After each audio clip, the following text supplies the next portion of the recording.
ನಾವಿರೋ ಸುತ್ತಮುತ್ತಲಿನ ಜಾಗವನ್ನ ನಾವೇ ಸ್ವಚ್ಛವಾಗಿಟ್ಕೋಬೇಕು. ಇದು ನಮ್ಮ ಕರ್ತವ್ಯ ಅನ್ನೋದನ್ನ ಜಪಾನ್ನಲ್ಲಿ ಮಕ್ಕಳಿಗೆ ಶಾಲೆಗಳಿಂದಲೇ ಕಲಿಸಿರ್ತಾರೆ. ಪ್ರತಿದಿನ ಶಾಲೆ ಮುಗಿದ ನಂತರ 15 ನಿಮಿಷಗಳ ಕಾಲ ತಮ್ಮ ತರಗತಿಗಳನ್ನ ಸ್ವಚ್ಛ ಮಾಡೋ ಚಟುವಟಿಕೆ ಇರುತ್ತೆ. ಈ ಚಟುವಟಿಕೆಯನ್ನ ಜಾಪನೀಸಲ್ಲಿ ಒಸೋಜಿ ಜಿಕಾನ್ ಅಂತ ಹೇಳಿ ಕರೀತಾರೆ.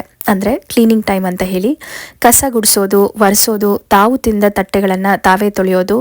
ಇನ್ನು ದೊಡ್ಡ ತರಗತಿ ಮಕ್ಕಳಾದರೆ ಅವರು ಶೌಚಾಲಯಗಳನ್ನು ಕೂಡ ಸ್ವಚ್ಛ ಮಾಡ್ತಾರೆ.